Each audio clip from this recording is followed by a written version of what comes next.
시편 3편 되겠습니다.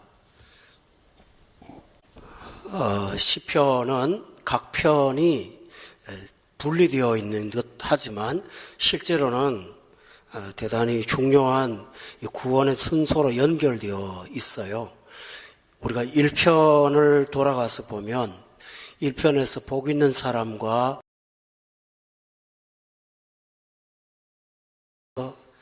시편이 시작을 했지요. 그리고 나서 이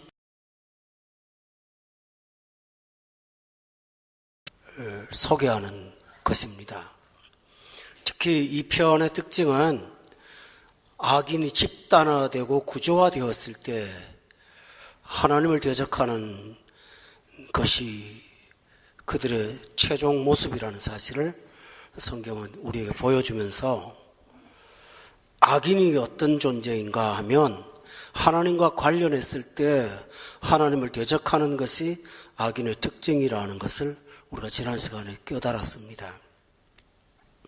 3편은 의인에 관한 내용이 되겠습니다. 의인은 어떻게 사는가 하는 그 내용을 3편과 4편, 5편, 6편, 7편, 8편까지 계속 진행되고 있는데요. 조금 한번 구조를 살펴보면서 오늘 3편으로 들어가도록 하겠습니다. 3편을 보면 제가 이렇게 말씀드릴게요. 8절에 보면 구원을 다루고 있다는 사실을 본문을 통해서 발견합니다. 가장 우선순위가 의인에 있는 것은 구원이거든요.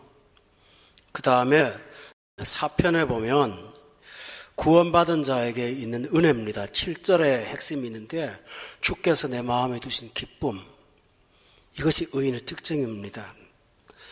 그 다음에 또 5절에 보면 의인의 특징은 7절에 보니까 주의 풍성한 사랑을 힘입어 끝에 들어가니까 주를 경외함으로 성전을 향하여 예배하는 예배자로 살게 되는 것이 의인의 특징입니다. 또 6편에 보면 종종 회개의 자리에 나아가는 것이 의인의 특징이라는 사실을 가르쳐 줍니다. 그래서 6편의 6절에 보면 내가 탄식으로 피곤하여 고백이 나옵니다. 정리를 하자면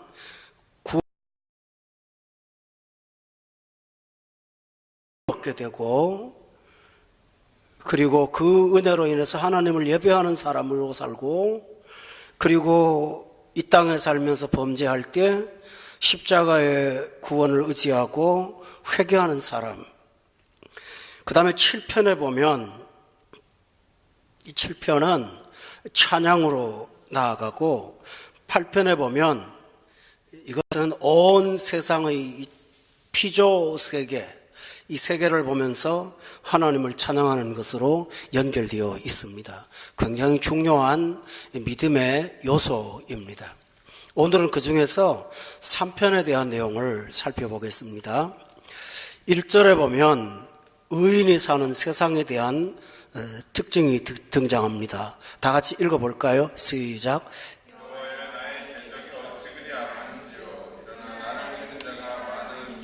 네, 이 세상 사는 날 동안은 아직도 영원한 안식이 오지 않았기 때문에 여기 본문에 보면 나의 대적이 많습니다.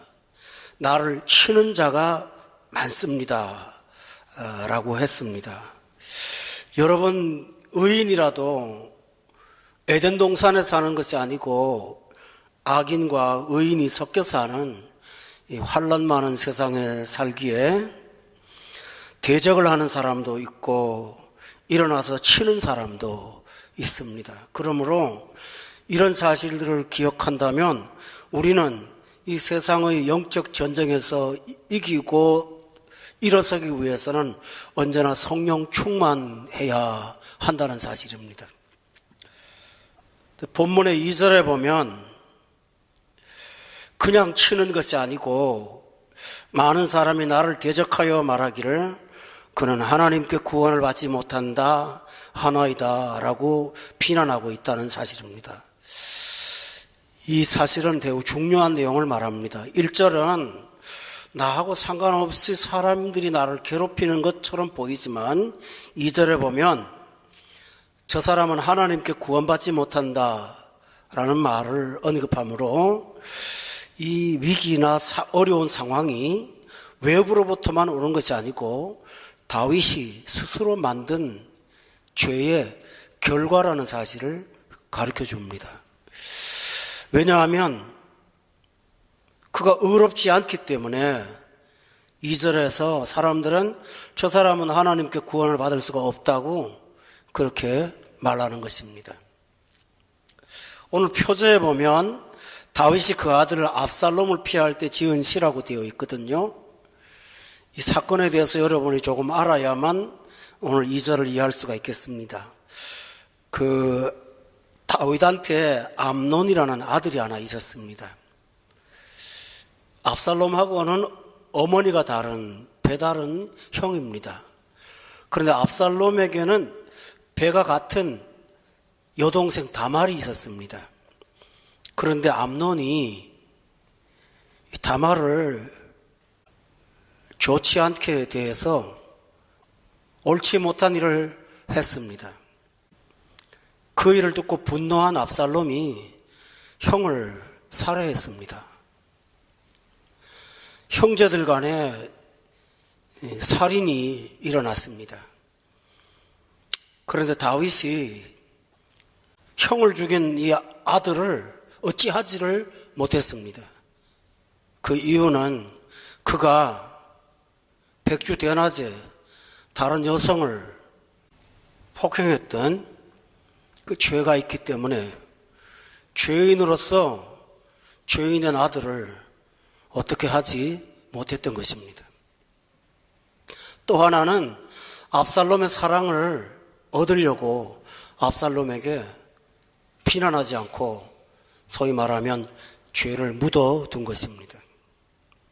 그런데 이 이야기는 이스라엘 지역 사회에 다 퍼지게 됐습니다. 가정의 문제인데요. 그러니 이스라엘 백성들이 다윗에게 일어나는 일을 보고 저렇게 사는데 어떻게 하나님께 구원을 받느냐고 그런 말을 하게 된 것입니다. 예수 믿는 사람에게 가장 큰 위기는 까닭없이 세상이 나를 대적할 때가 아닙니다. 그럴 때는 우리가 담대할 수가 있습니다. 그런데 내 잘못으로 나의 죄로 인해서 찾아오는 위기나 어려움을 당할 때는 낙담할 수밖에 없습니다. 그런데 대부분 전자의 나하고 관계없는 위기보다는 내가 만들어서 스스로 그 웅덩이에 빠지는 위기가 훨씬 더 많습니다. 그런데 저는 오늘 이 시간 이 3편이 의인에 관한 내용이라고 말씀을 드렸습니다. 그때 다윗은 참 할 말이 없는 사람이지만 그가 붙잡은 것이 있다면 7절에 보니까 나의 하나님이여 날 구원하소서라는 기도입니다. 어떻게 이런 상황에서 다윗이 해법을 찾았을까요? 또 하나 중요한 사실은 다윗이 당한 위기가 표제에 기록되어 있습니다. 다윗이 그의 아들 압살롬을 피할 때 지은 시라고 되어 있거든요. 압살롬이 아버지를 죽이겠다고 했을 때는 그냥 하지 않았습니다. 오랜 세월 동안 성문 앞에 앉아서 어려운 일이나 원통한 일을 가지고 다윗에게 하소연하러 오는 백성들을 먼저 만났어요. 먼저 만나서 그 문제를 압살롬이 하나하나 해결해 주었습니다. 그러는 수년 동안의 시간이 흐르면서 이스라엘 백성들의 마음이 다윗왕으로부터 멀어졌고 압살롬에게로 가게 되었습니다. 성경은 이걸 일으켜서 압살롬이 마음을 도둑질한 것이라고 그렇게 표현하고 있습니다. 급기야는 압살롬에게 대세가 갔다는 것을 판단한 그 다윗의 신하들이 압살롬에게 붙어서 충신이었던 다윗의 신하들이 대적을 했습니다. 이 일로 인해서 다윗은 대책이 없어서 결국은 생명을 부지하기 위해서 압살롬을 피해 도망을 가게 되었습니다. 그러니 그걸 보면서 다윗이 느꼈던 게 뭐냐 하면 자식도 죽이려고 하고 그렇게 믿었던 신하들도 세상이 다 나를 대적하는 것처럼 여겨지는 것입니다. 또 하나는 사람들에게 공공연히 지적을 받기를 죄의 말을 한 것입니다. 보통 이런 경우에 많은 신자들은 하나님으로부터 멀어지는 경향이 있습니다. 죄를 해결할 수도 없고 나는 될 대로 되라는 식으로 하나님을 그렇지 않으면 시험 들어서 영적으로 심판은 어쩔 수 없지만 기왕 이렇게 된 거 대충 살자 이렇게 되는 것입니다. 그런데 다윗은 그런 위기에 빠지지 않았습니다. 그가 이 문제를 놓고 하나님의 구원을 바랐습니다. 그는 의지할 수 없고 구원을 요청할 수 없는 무자격자이지만 십자가를 의지하고 하나님을 의지했습니다. 그는 3절에서 하나님을 이렇게 고백합니다. 여호와여 주는 나의 방패십니다. 나의 영광이 있습니다. 나의 머리를 드시는 자입니다. 내가 어떤 사람이기를 묵상하기보다는 하나님이 나에게 어떤 분인가를 그는 다윗은 기억을 했습니다.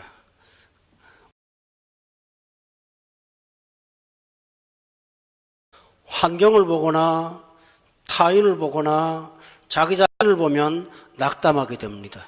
복음성가에 보면 사람을 보며 세상을 볼 때 만족함이 없었네 이렇게 기록되어 있죠. 그런데 내가 어떠하든 세상이 어떠하든 다윗이 한 일을 우리가 한번 묵상한 것입니다.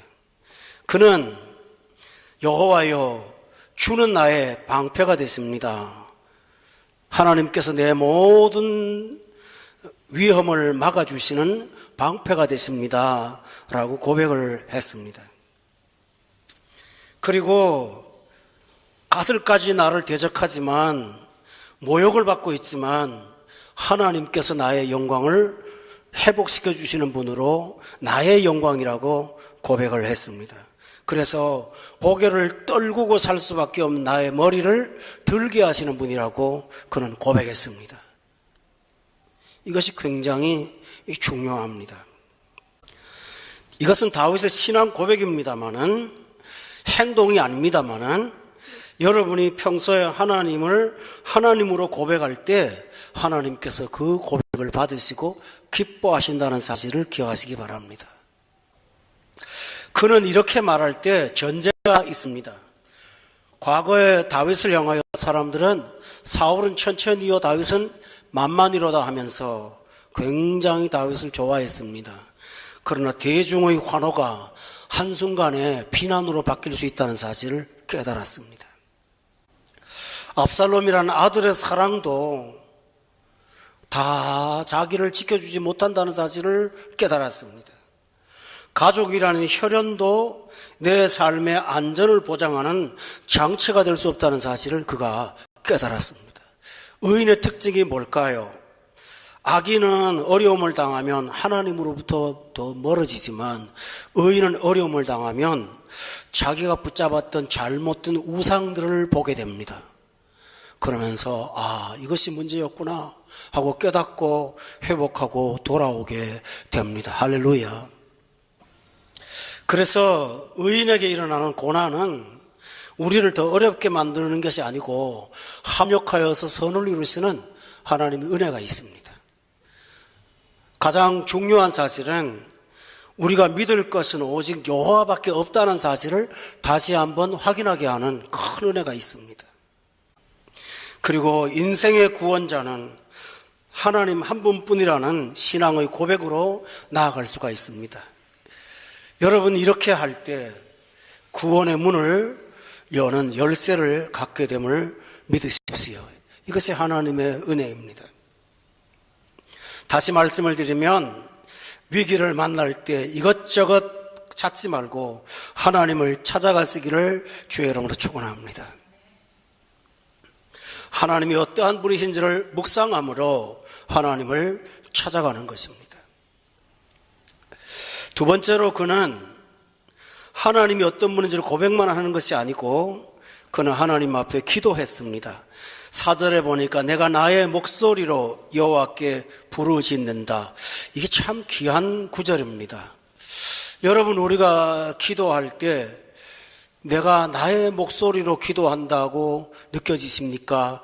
아니면 미사려고를 나열하는 것입니까?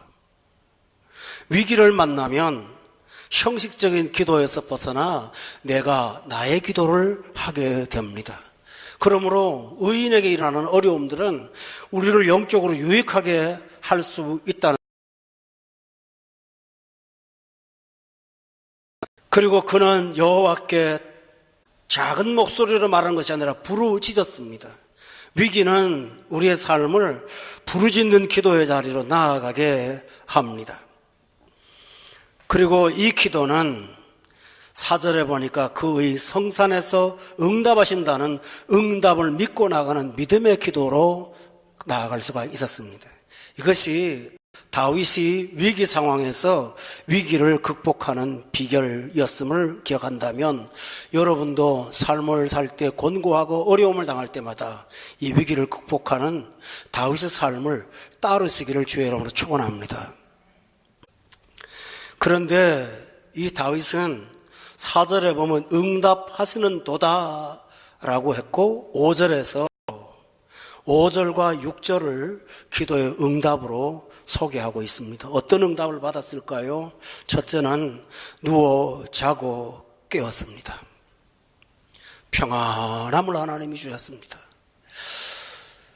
어려움을 당하고 위기를 당해서 하나님께 기도했는데 아직 상황이 달라진 건 없지만 신기하게도 내 마음의 불안과 두려움이 사라지고 평안이 찾아올 때는 그것은 심리적인 현상이 아니라 하나님이 기도를 받고 응답하신 결과임을 믿으세요. 성경은 평안으로 우리의 심령을 지킨다고 했어요.